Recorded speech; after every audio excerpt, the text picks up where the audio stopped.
अभी पूरा विश्व कोरोना से जूझ ही रहा था कि एक और वेरिएंट ने जन्म ले लिया है।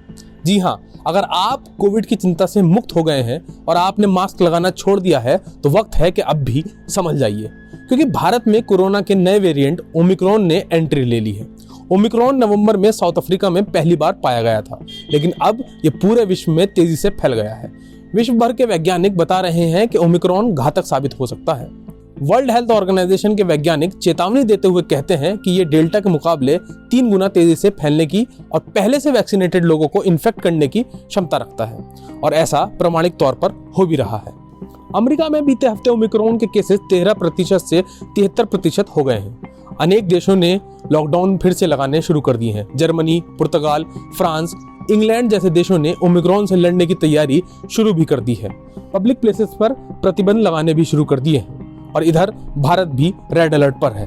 भारत में अभी तक लगभग 236 ओमिक्रॉन के केसेस पाए जा चुके हैं। भारत में सबसे ज्यादा केसेस दिल्ली में और महाराष्ट्र में पाए गए हैं और दिन प्रतिदिन गिनती बढ़ने पर ही है।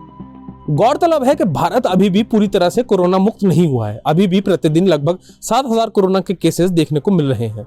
बीते 24 घंटों में कोरोना के कारण 300 से ज्यादा मौतें भी सामने आई हैं और लापरवाही अगर यूं ही चलती रही तो संख्या बढ़ेगी और भारत को तीसरी लहर का सामना करना पड़ सकता है। ओमिक्रॉन के लक्षणों की बात करें तो ये सामान्य सर्दी जुकाम जैसे ही हो सकते हैं, जैसे खांसी, थकान और नाक का बहना।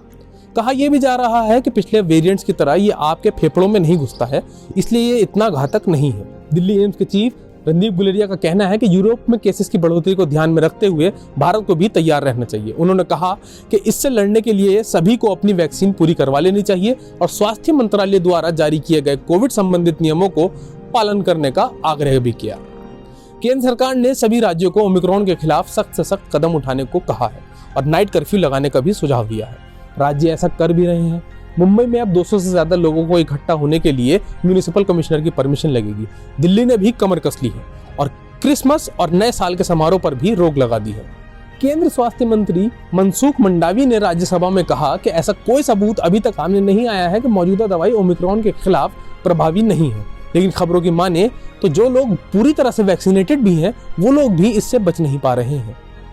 भारत में अभी भी डेल्टा वेरिएंट मौजूद है और अब ऊपर से ओमिक्रॉन भी रुकने का नाम नहीं ले रहा है। वैक्सीन पर भी कुछ स्पष्टता नहीं है। भारत पहले से ही कोरोना की 2 लहरों की चपेट में आ चुका है।